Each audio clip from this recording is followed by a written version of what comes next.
अगर आप भारतवासी हैं तो आप जहां पर भी हैं वहां पर दिल खोलकर मुस्कुरा सकते हैं, क्योंकि आज आपको भारतवासी होने पर गर्व महसूस होगा।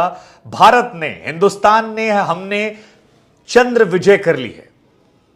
4 साल से हमारे 16,000 वैज्ञानिक जिस चंद्र विजय को लेकर दिन रात संकल्पित थे, फिंगर क्रॉस करके जिस लम्हे का हम और आप इंतजार कर रहे थे, वो लम्हा हमारे पास आ गया है और चांद पर भारत ने विजय हासिल कर ली है।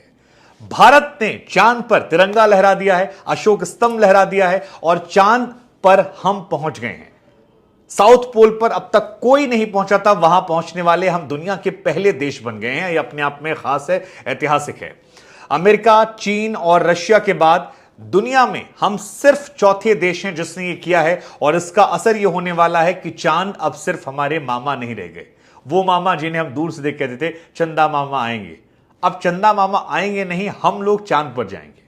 भारत वहां पहुंचा है, भारत का तिरंगा वहां पहुंचा है, भारत का झंडा वहां पहुंचा है, इसरो का झंडा पहुंचा है, अशोक स्तंभ जो है वो वहां पहुंचा है।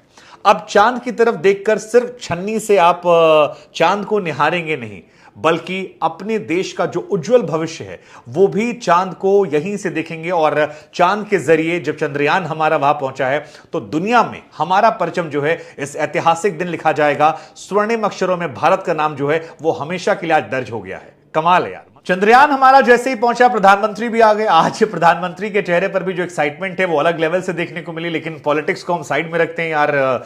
चंद्रयान 3 के लैंडर ने चांद पर पहुंचकर इतिहास रच दिया है और यह इतिहास बहुत बहुत बहुत ज्यादा खास है। 30 मिनट में चंद्रमा की अंतिम कक्षा से 25 किलोमीटर की जो दूरी थी वो हमने पूरी कर ली। और ये एक बहुत इंपॉर्टेंट फेज था, क्योंकि ये माना जा रहा था कि लूना 25 जो है वो क्रैश कर गया था और हमारा वाला क्रैश ना करे, इसलिए हमें धीरे धीरे वहां पहुंच जाना था। लेकिन हम सारी सावधानियों को बरत रहे थे और जैसा कि हमने आपको पहले भी वीडियोस में बताया था कि आखिरी के 15 मिनट बहुत इंपॉर्टेंट होते हैं, क्योंकि उसे फियर ऑफ 15 मिनट कहा जाता है। वहां पर इसरो के वैज्ञानिकों का नियंत्रण जो है वो खत्म हो जाता है और जो एल्गोरिदम आपने चंद्रयान में फिट किया है उस एल्गोरिदम के जरिए लैंडर जो है वो उतरता है। वो उतरा, बड़ी सावधानी से उतरा और 5:30 पर इस प्रोसेस की शुरुआत हुई। शुरुआत में इसकी लैंडिंग जो थी वो थोड़ी रफ थी, लेकिन इसके बाद आसानी से हुई। 5:40 पर कहा है कि लैंडर ने यहां पर वर्टिकल लैंडर की और तब उसकी दूरी जो है चांद से केवल और केवल 3 मीटर रह गई थी, 3 किलोमीटर रह गई थी। इसके बाद 6:04 पर जो हमने आपको समय पहले बताया था, उसी समय पर चांद पर हमारा लैंडर पहुंचता है और यही वो लम्हा होता है जब इतिहास में स्वर्णिम अक्षरों में हमारा नाम जो है वो दर्ज होता है। भारत चांद के दक्षिणी ध्रुव पर लैंड करने वाला दुनिया का एकमात्र इकलौता देश बन जाता है। तो दुनिया के इकलौते देश हम बन गए हैं जो दक्षिणी ध्रुव पर गए हैं। ओवरऑल बात करें हम चौथे देश बन गए हैं और अमेरिका, सोवियत संघ, रशिया, सोवियत संघ और चीन को एक कामयाबी मिली है। हालांकि प्रोसेस अभी पूरा खत्म नहीं हुआ है, अभी हमारा जो रोवर है वो वहां पर लैंड हुआ। अब इसके बाद क्या होगा, रोवर के इर्द गिर्द धुआं जो है वो बहुत ज्यादा हो गया, धूल धक्कड़ जो है बहुत ज्यादा हो गई है। अब हमें इंतजार करना है कि रोवर से जब धूल का गुबार शांत हो जाएगा तो हमारा लैंडर जो है वो यहां से बाहर निकलेगा और विक्रम लैंडर जब बाहर निकलेगा तो असली सफलता हमारी जो है वो यहां देखने को मिलेगी। अभी खुशी मनाने का वक्त है। तकरीबन 1.5 से 2 घंटे बाद हम ये मान रहे हैं कि हमारा लैंडर जो है वो बाहर निकलेगा और जैसे ही लैंडर बाहर निकलेगा उसके बाद वहां से शायद संभवतः बहुत सारी तस्वीरें, बहुत सारे वीडियोस जो हैं वो भी आपको मिल जाएंगे।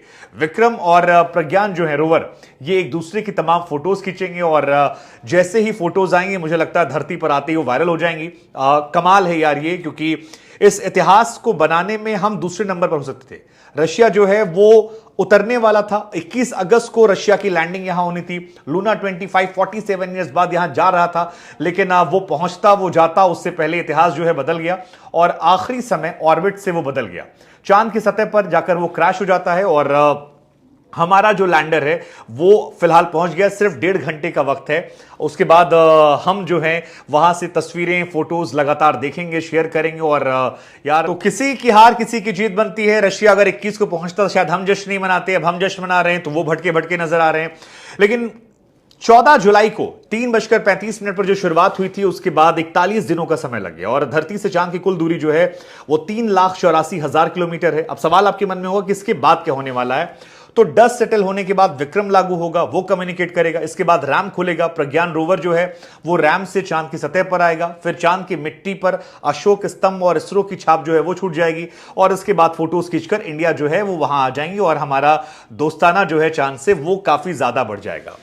कहा जाता है कि 50 साइंटिस्ट तो ऐसे थे जो दिन रात यहां पर इसको नजर बनाए हुए थे। कुल 16,000 वैज्ञानिक जो थे वो लगे पड़े थे और उत्साह बेचैनी जो है वो सबको थी और ये होनी भी चाहिए, क्योंकि 2019 में जब वहां पर हम गए थे तो फिर बहुत सारे इश्यूज हमें हुए थे, हम नहीं कर पाए थे सॉफ्ट लैंडिंग, लेकिन 19 सी गलतियों से हमने सबक लिया। और सबसे बड़ी बात, एक तालियां हमारे वैज्ञानिकों के लिए भी होनी चाहिए, क्योंकि हमारे वैज्ञानिकों ने जो चंद्रयान 3 बनाया वो लूना 25 के मुकाबले काफी चीप था, उतना पैसा नहीं लगा था, उतनी टेक्नोलॉजी वाला नहीं था। हम केवल 14 दिन रह सकते हैं दिन रात के मुकाबले, क्योंकि वहां पर 14 दिन आज से दिन शुरू हो रहा है, नेक्स्ट 14 डेज जो डे रहेंगे वहां हम रहेंगे। उनका वाला रात को भी सर्वाइव करता, लेकिन हमारी टेक्नोलॉजी, हमारा एल्गोरिदम, हमारे वैज्ञानिकों का दिमाग शायद ज्यादा बेहतर था और यही वजह है कि हमने ये इतिहास रचा है।